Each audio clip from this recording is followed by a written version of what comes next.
So welcome to the Demography Today lecture series, sponsored by the BBA Foundation and the Horizon 2020 LOMPOP project and the Spanish National Research Council.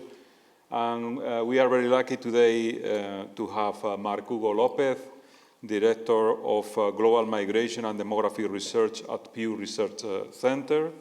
He leads planning on the Center's research agenda on international demographic trends, international migration, U.S. immigration trends, and U.S. Latino community. He's an expert on immigration globally and in the U.S., world demography, U.S. Hispanics, and Asian Americans. Lopez was previously the Center's head of Hispanic research, and prior to that served as an associate director. Lopez is the co-editor of Adjusting to a World in Motion, Trends in Global Migration and Migration Policy, and co-author of The Future of the First Amendment, and has contributed to chapters in several books about voting and young Latinos. Prior to joining the Pew Research Center, Lopez served as a research assistant professor at the University of Maryland School of Public Policy and as research director of the Center for Information and Research on Civic Learning and Engagement. Lopez received his doctorate in economics from Princeton University, and he's an author of reports about the Hispanic electorate, Hispanic identity, and immigration. And probably you know him as well because he's all over national and international press in English and Spanish. He's now some days here in Madrid, and we asked him to be here giving a lecture on attitudes toward migration and to give the perspective of the Pew Research Center on this topic. So we are very thankful that in your schedule and in your agenda you found some time to be here. So welcome to Madrid and welcome to our lecture series. So as usual, you have around 45 minutes, 1 hour, and then we open the floor for questions. Well, I want to talk to you about some of the work that we have done at the Pew Research Center looking at the story of migration. And we wanted to look at international opinions about migration, both in destination countries, but also in origin countries. So this is a little bit about both, and it's a set of results from a 27-country survey. So we surveyed in 27 countries around the world, which together hold about 55, almost 60% of the world's immigrants. Now, there are some countries that we don't have in this survey. So we don't have, for example, China. China is one country which is not in our survey. And we also do not have Saudi Arabia, the United Arab Emirates, all of which are either a large source country, as in the case of China, or destinations, as in the case of Saudi Arabia. But with that said, let me share with you some findings. But first, I want to set the stage. Now, if you take a look at world migration, today there's 258 million people worldwide, this is the United Nations estimate, who live outside of their country of birth. That makes up about 3.3% of the world's population.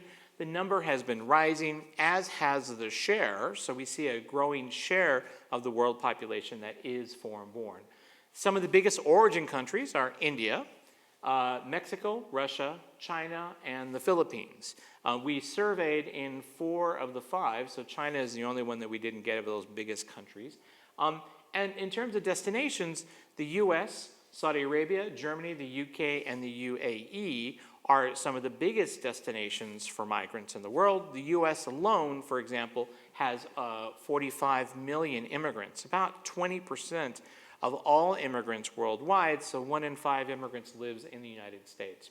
But interestingly, when people think about immigration in the US, people think about Mexico. They think about the Mexican story. They think about Mexican migration to the US. And that was an important story and a big story back in the 1990s and in the early 2000s. But when you look at what's happening today, it's a very different story. And what this chart shows you is this shows you how the immigrant populations from different regions of the world grew over the course of a decade.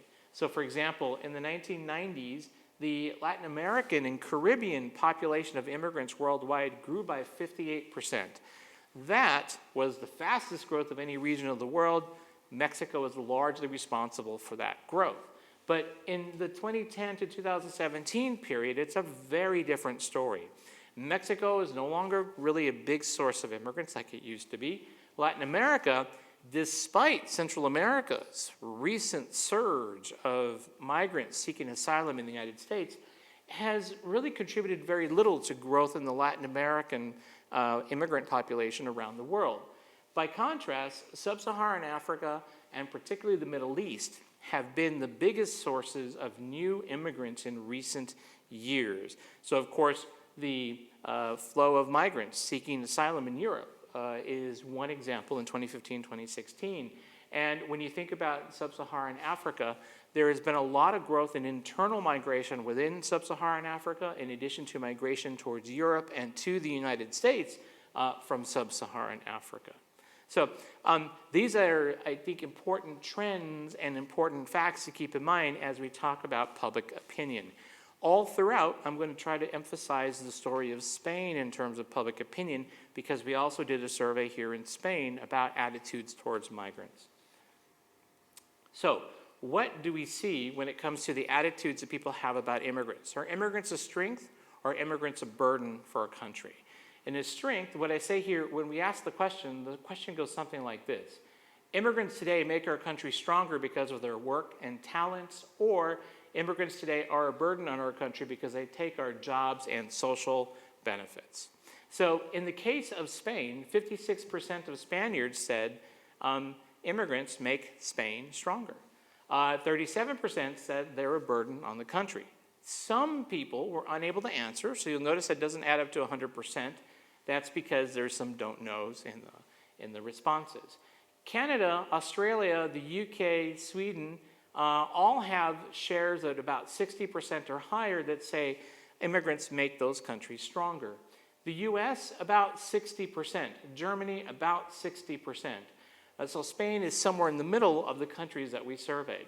Now you notice this is not all 27. Some countries were asked this question, other countries were not, so it depends on the country. But you can see that Spain is in the middle of this list of countries. Where in our survey did people say immigrants are more likely to be a burden than a strength? And you can see that in Hungary, in Greece, in Italy, and in Russia, Poland, Israel, and South Africa. In these countries, majorities say, or at least half, say that immigrants are more of a burden on their countries than strengthen their countries. The Netherlands and France, along with Spain, are somewhat more split in their viewpoint, frankly, about the strength or burden of immigrants. So this was one question that we asked, strength or burden. And frankly, in the United States, this is something we've been asking for a while. And in case you were wondering, in the US, opinions about immigrants have changed over time. In fact, they have flipped. Back in the 1990s, 2/3 of Americans had said immigrants were a burden, not a strength. Today, it's the opposite almost. Now, if you ask this question in a slightly different way in the US, if you look at our general series for the United States, 2/3 will say immigrants are a strength for the United States. So opinions in the US have changed from what they were in the 1990s. What about the link between opinions about immigrants and political ideology? Is there a link? Generally speaking, those on the left are more likely to see immigrants as a strength or something that strengthens a country, while those on the right are less likely to say so. Some of the biggest gaps, of course, are in countries like the United States. There's actually quite a big gap, a 46 percentage point gap between Republicans and Democrats on this very question. What about in Spain? In Spain, the same pattern. Those on the left are more likely to see immigrants as strengthening Spain, while those on the right are less likely to. But you'll notice that in general, about half or more of Spaniards, no matter their ideological alignment, say this. And you can see that the gap is about 19 percentage points between those on the right and those on the left in Spain on this particular question. So you can see the pattern is similar in other countries, and these are ranked according to the left-right difference. And you'll notice that the focus is largely on the big destination countries or European countries. What's interesting about this question, though, is that we had asked this question back in 2014. So we were able to ask this question back in 2014, actually before the immigrant asylum seeker surge that happened in Europe in 2015 and 2016. And you'll see what's interesting here is how opinions about immigrants and their impact on the country changed. In countries like Greece, Germany, and Italy, countries that were at the either an important transit country or an entry point or a destination in Europe, opinions about immigrants became somewhat less positive.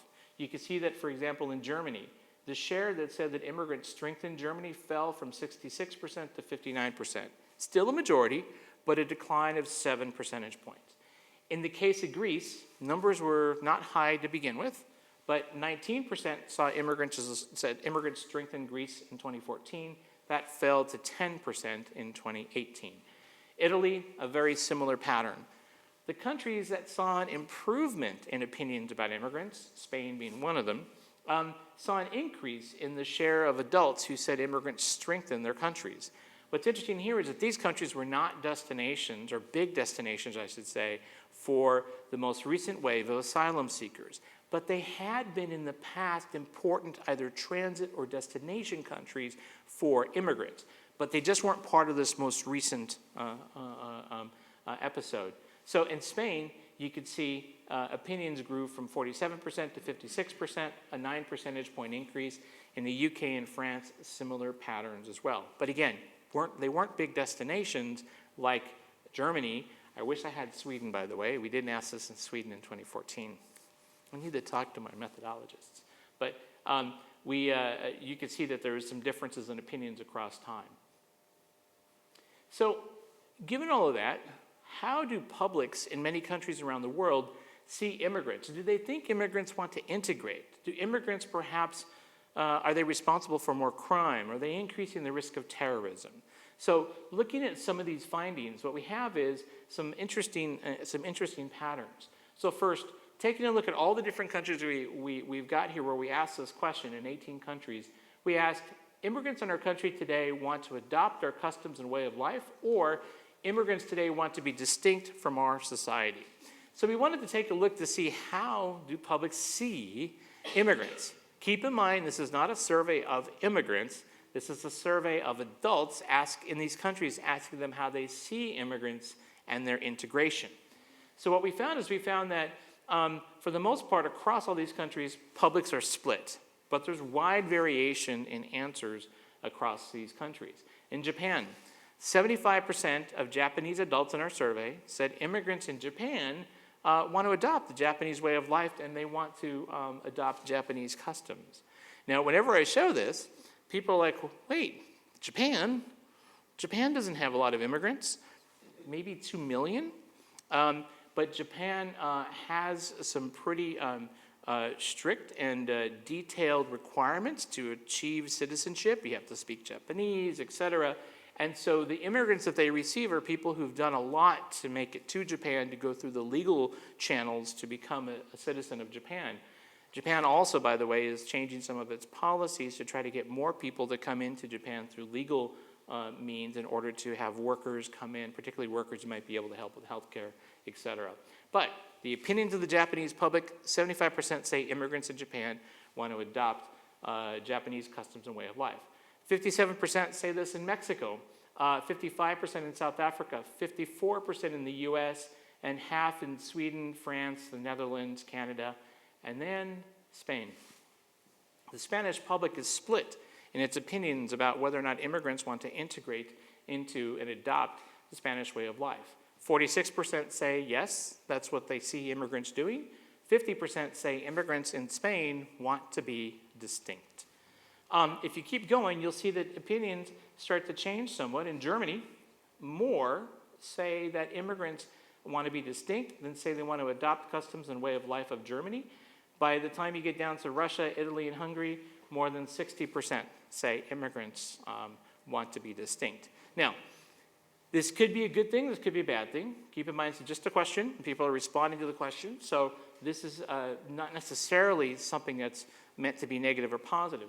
However, in these questions, you can see some very different patterns across different countries, some of which, like Hungary and Italy, have been again at the forefront of the most recent wave of asylum seekers coming to and through Europe. What about crime?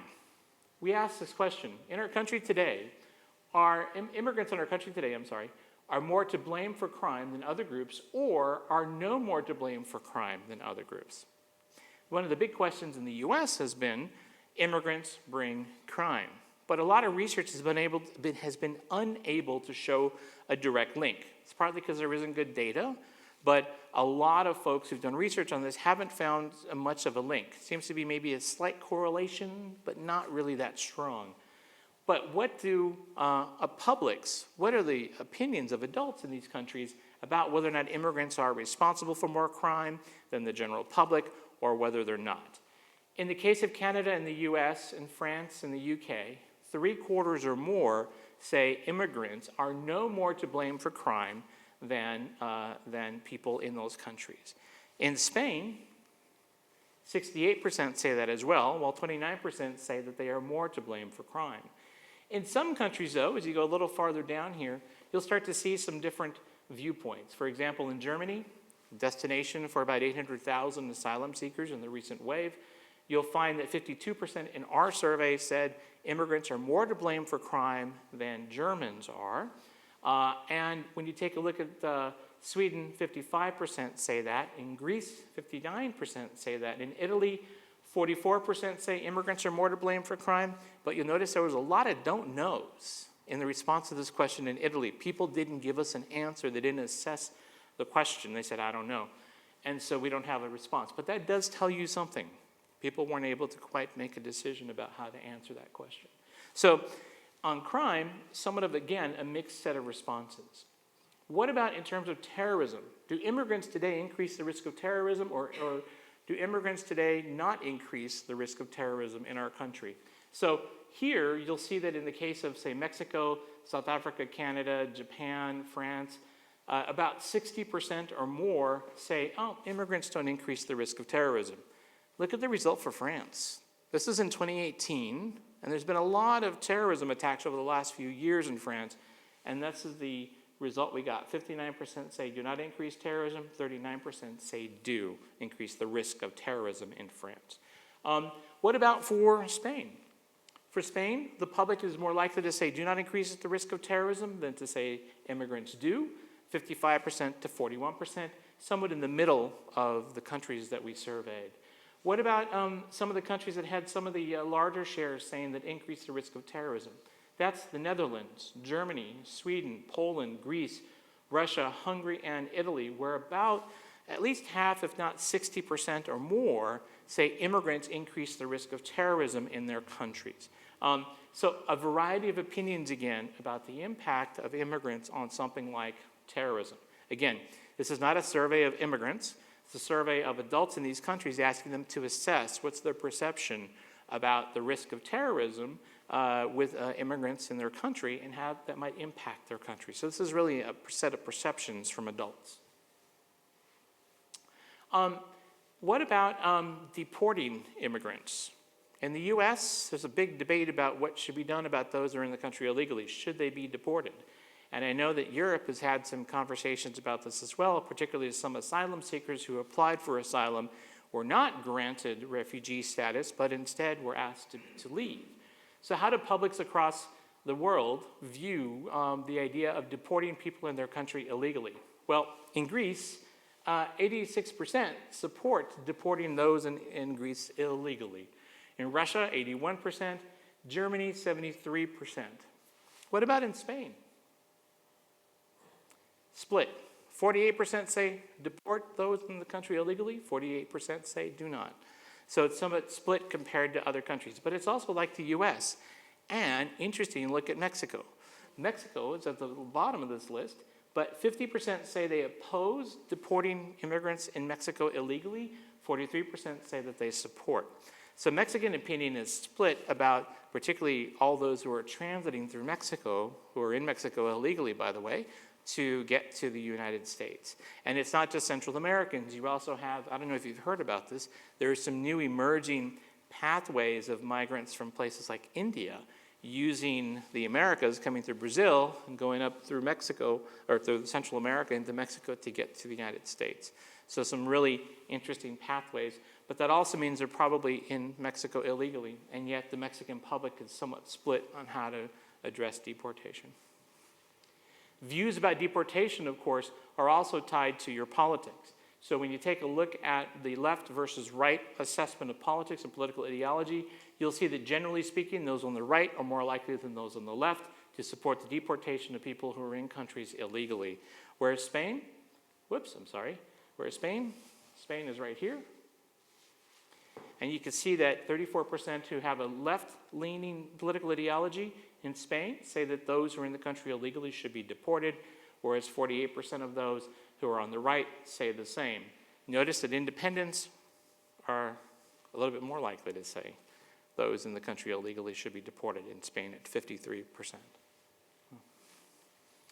So the survey was not just about attitudes about immigrants, but also preferences that people have around the world for more immigration. And so we wanted to see whether or not the world wants more immigration. And it's not just a matter of immigrants in destination countries. So do destination countries want to see an increase in the number of people arriving? It's also about the origin countries. Do origin countries want to see an increase in the number of people leaving? Do they think it's a problem for their countries? So let me show you what we found. First, on the world wanting more immigration. So this is a complete list of 27 countries that we surveyed in, by the way, generally speaking. And as you notice, some questions were only asked in some countries. But generally speaking, the world doesn't have an appetite for an increase in immigration. Some countries want to keep things the same. So like, for example, if you take a look at, I get to use this laser. I'm so excited. So if you take a look at, for example, a country like Canada.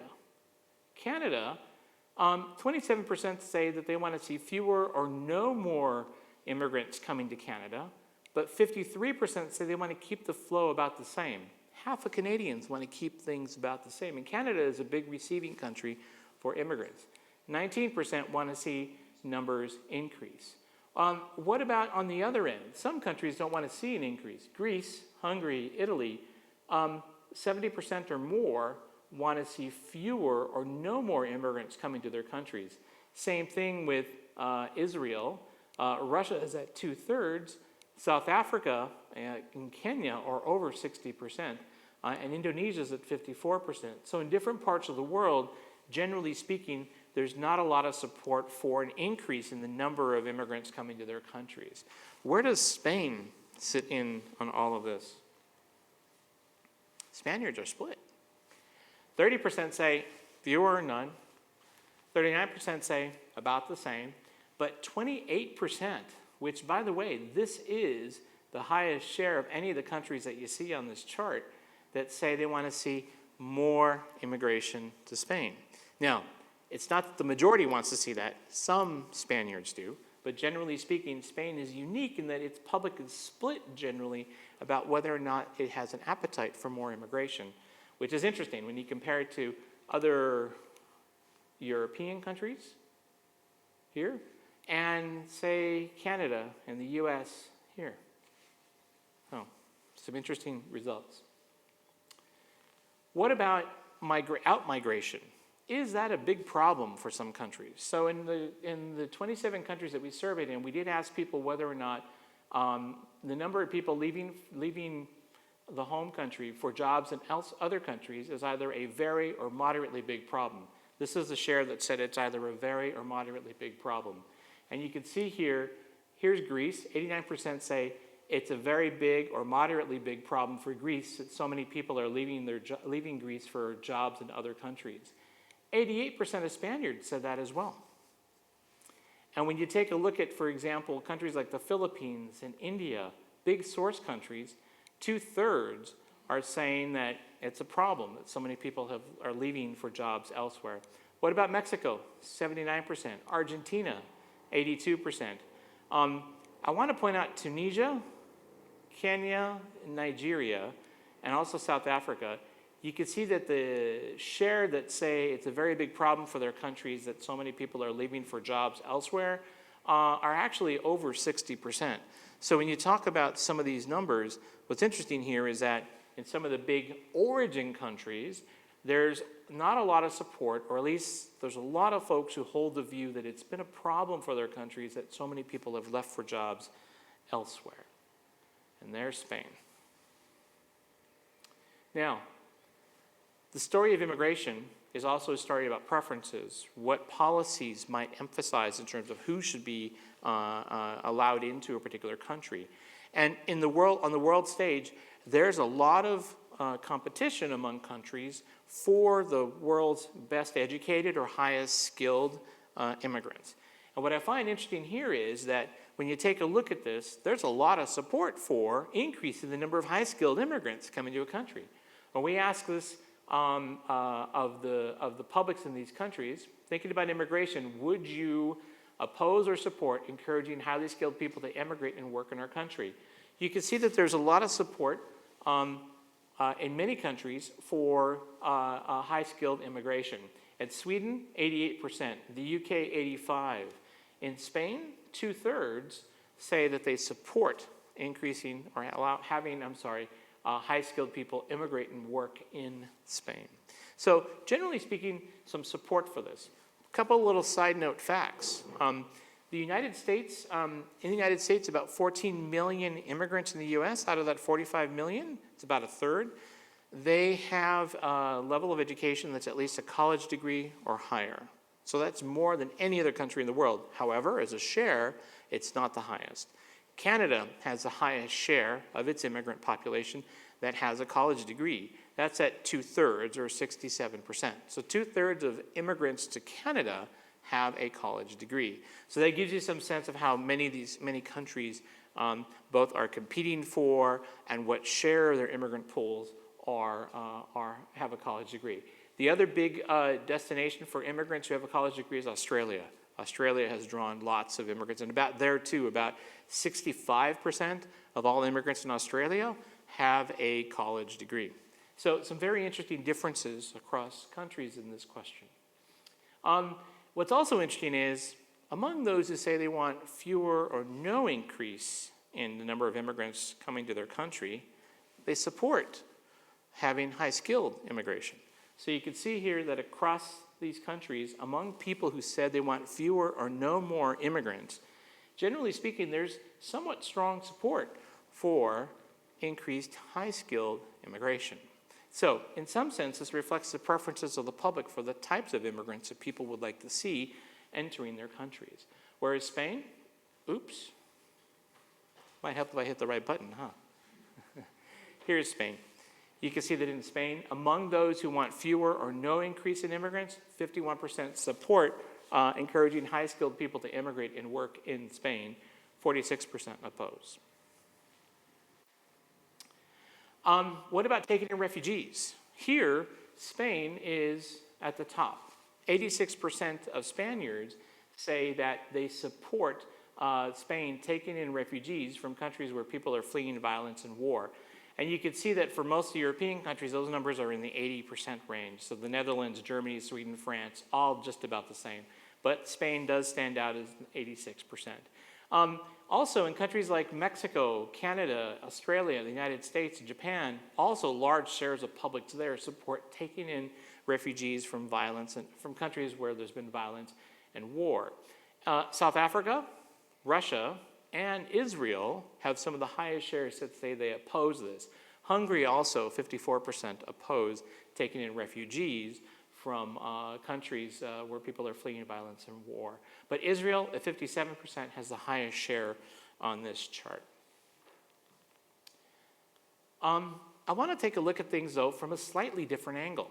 So we talked a little bit about public opinion about immigrants in destination countries, public opinion about immigrants, people who leave countries of origin. But what about the intent to migrate? Do people want to leave, and are they making preparations to do so? So in many of these countries that we polled in, which also have large immigrant populations, we asked whether or not those still living in those countries plan to migrate in the next 5 years. So this is a sample of adults, and in the case of Nigeria, 45% of adults in Nigeria say that they are planning to or would like to leave Nigeria in the next 5 years. They would like to migrate in the next 5 years. Tunisia, that shares 24%. Kenya, 19%. Those are the highest shares of all the countries that we surveyed in. In 2017, when we did the same thing in Ghana and a few other countries in sub-Saharan Africa, also shares that were about 45 to 55%, depending on the country. Now, folks oftentimes see this and they say, what? 45% of Nigerians want to leave in the next 5 years? Maybe, maybe not. We'll see if people are, I'll show you some results about whether people are actually making preparations to leave. But what also is interesting as we look at other data sources, like for example, the U.S. Diversity Visa Program. Are you familiar with the U.S. Diversity Visa Program?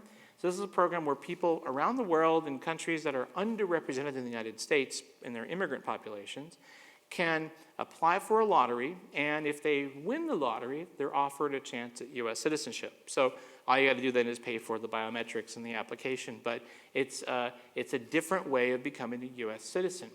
Only 50,000 people win this lottery a year, but in 2017, 22 million people applied for the diversity visa program.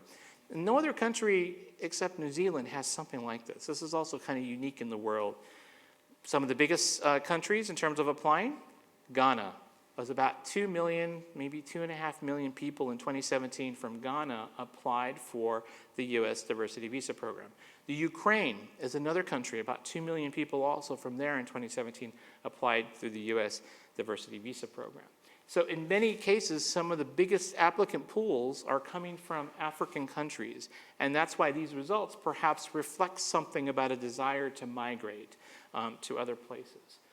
You can see Mexico at the bottom here. Only 8% of adults in Mexico say that they would migrate if they could in the next 5 years.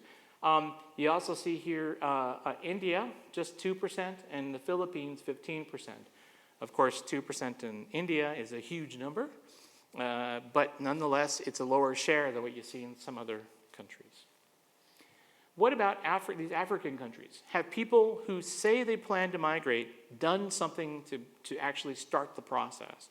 And when you take a look at whether or not people have gathered information, have applied for documents, or borrowed or saved money, you'll see that significant shares of adults in these three countries that say they want to leave have actually started to make preparations to do so. So for example, in Tunisia, 70% tell us in our survey of those who say they want to leave, say they've actually started to gather information about moving to another country. Bless you. Salud. 55% of Nigerians say that, and 50% of Kenyans say that. What about applying for a passport or a visa? Half of the Nigerians who said they wanted to leave have done that. What about borrowing money or saving money? 54% of Nigerians have done that, as have a third of Tunisians have done that, as have a third of Nigerians and Kenyans. So when you take a look at these numbers, a lot of preparations seem to be underway among those who say they want to leave. Has anybody, what share have taken all three steps? In Tunisia, 28% of these folks have taken all three of these steps. So when we talk about migration, there's not just, of course, the story about the destinations or the stories about the origins and how people feel, how publics feel about migrants, but there's also, of course, the story of the migrant themselves and how they might want to move, their intent to move, have they done something to start planning that? And this is a good example, I think, of all the work that the Global Migration and Demography team at the Pew Research Center is now engaged in. So these are all the areas that we plan to continue to do work in over the course of the next few years. It's a key part of our strategic plan in moving forward our research agenda. With that, I am going to stop, and I'm happy to answer any questions that you all might have. Thank you.